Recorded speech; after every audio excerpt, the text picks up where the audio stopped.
Desa Lohala adalah salah satu desa di Kabupaten Flores Timur yang juga menjadi ibu kota dari Kecamatan Ile Mandiri. Kita akan mengulik cerita tentang pelaksanaan ketahanan pangan di desa sesuai dengan Putusan Menteri Desa Nomor 3 Tahun 2025. Seperti apa pelaksanaan ketahanan pangan di Desa Lohala ini? Mari kita simak selengkapnya. Untuk kali ini 20% itu persiapan swasembada pangan. Saya merasa bahwa ini juga untuk kepentingan masyarakat juga.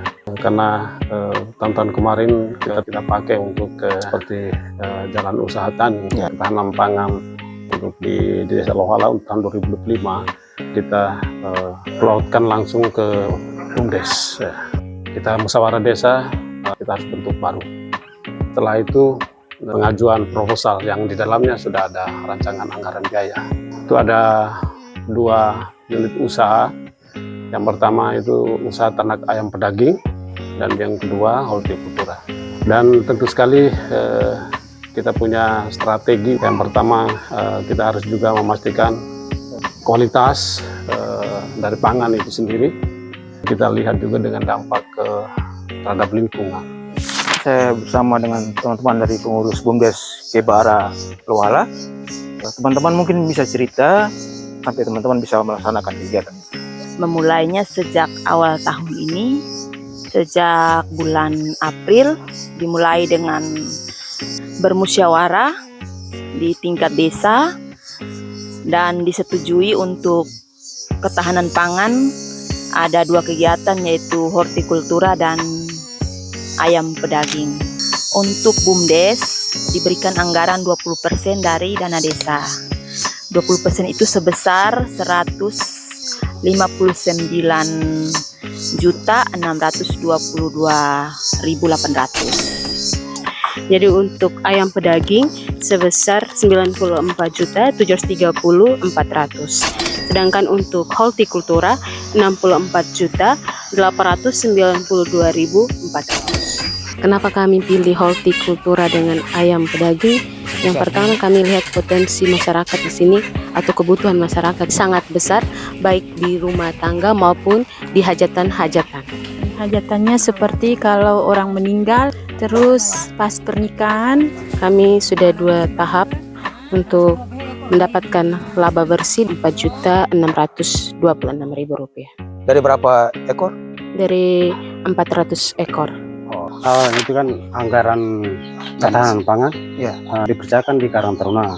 Jadi dari desa dengan BUMDes sudah percayakan kami Karang Taruna untuk kelola ini. Dari situ kami semua terlibat dari pembuatan kandang, semua sepakat. Kalau sampai saat sekarang ini kami sudah 3 kali putaran ini.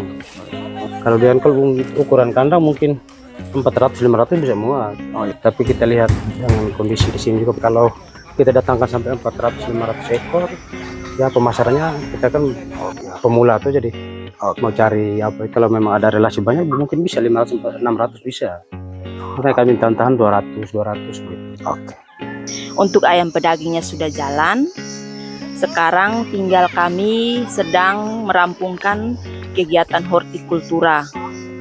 Saat ini tahapnya sudah dalam tahap pembuatan pondok dan nanti kami akan segera memasang pengairan dan kegiatan horti ini akan segera berjalan. Ini luasnya berapa meter persegi, Bu? Untuk luas lahan ini sekitar 20 kali 50 meter persegi. Dalam perencanaan kira-kira ada pihak-pihak yang membantu terkait penyusunan rencana kegiatan maupun perhitungan rencana anggaran. Untuk penyusunan RAP kami dibantu oleh Bapak pendamping desa serta Ibu pendamping pertanian waktu itu.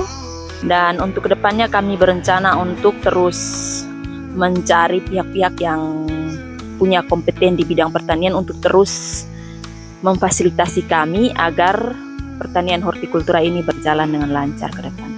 Sayurannya bayam, kangkung, kemudian cabai dan terung. Terung ya? Ya, itu juga sudah ada dalam RAP. Untuk pendamping desa tetap mendampingi kami, dan terima kasih banyak untuk pengorbanan dan kontribusi pendamping untuk bersama kami. tahun yang akan datang kita tambahkan, seperti ayam kita tambahkan lagi. Terus untuk hortikultura, untuk lahannya boleh ditambahkan juga. Kita usahakan dengan ayam bertelur kalau seandainya ayam pedaging sudah berjalan dengan lancar. Sebagai pengelola kegiatan ketahanan pangan di desa, BUMDes Kibaara diharapkan mampu menjadi penggerak ekonomi di desa, sekaligus mempercepat tercapainya swasembada pangan lokal desa, juga mampu menjadi penyedia bahan pangan guna mendukung program pemerintah makan bergizi gratis. Dengan kehadiran dana desa ini ya, sangat membantu sekali.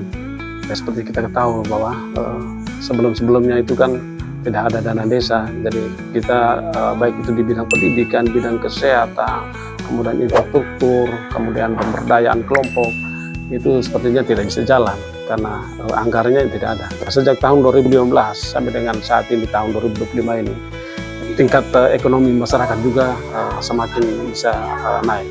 Banyak regulasi dari pusat kemudian turun, kemudian untuk mengimplementasikan itu ya, kita merasa agak kesulitan, sehingga harus butuh pendamping bisa menjelaskan, merasa terbantu dengan kehadiran pendamping itu. Dana kepada desa itu bisa digulirkan, bisa dilaksanakan, bisa dimanfaatkan, tapi juga diharapkan timbal balik ke PADS, juga memberikan manfaat ekonomi kepada masyarakat. Terima kasih.